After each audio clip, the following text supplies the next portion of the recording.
రే నరసింహ, నా బ్యాగ్ కార్లోనే ఉంది, నువ్వు తీసుకొని వస్తావా? అన్నా.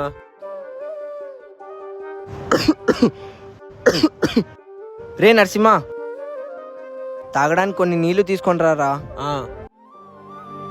బా, తల విపరీతంగా నొప్పిస్తుంది. రే నరసింహ, మెడికల్ షాప్కి వెళ్ళొస్తావా? అన్నా, మిమ్మల్ని నేను చాలా మంచోళ్ళు అనుకున్నా, కానీ మీరు కూడా అందరి ఓనర్స్ లాగే ఉన్నారు. ఓ, నా పర్సనల్ పనులన్నీ నీకు చెప్తున్నానని అలా అనిపించిందా? అవునన్నా, నేను ఇక్కడ మేనేజర్ గా పని చేయడానికి వచ్చాను, కానీ మీరు చూస్తే ఇలాంటి పనులన్నీ చెప్తున్నారు. నీ పనులు చెప్పట్లే నరసింహ, సాయం అడుగుతున్నా అంతే. సహాయమైనా సరే, అన్నీ నేనే చేయలేను కదా అన్నా. అదిగో మీ తమ్ముడు వస్తున్నాడు, ఇప్పుడు నేను ఏదైనా సహాయం అడిగితే చేస్తాడా? సరే, అడిగి చూడు. అన్నా, నా బైక్ టైర్ లో గాలి తగ్గింది, వెళ్ళి కొట్టించుకొని వస్తావా? ఓ తప్పకుండా తమ్ముడు, ఒకవేళ పంచర్ అయిందేమో అది కూడా చెక్ చేసుకొని వస్తాలే. అన్నా తమ్ముడు, ఇందులో ఏముంది, ఇది నేను నీకు చేస్తున్న చిన్న సహాయం అనుకో.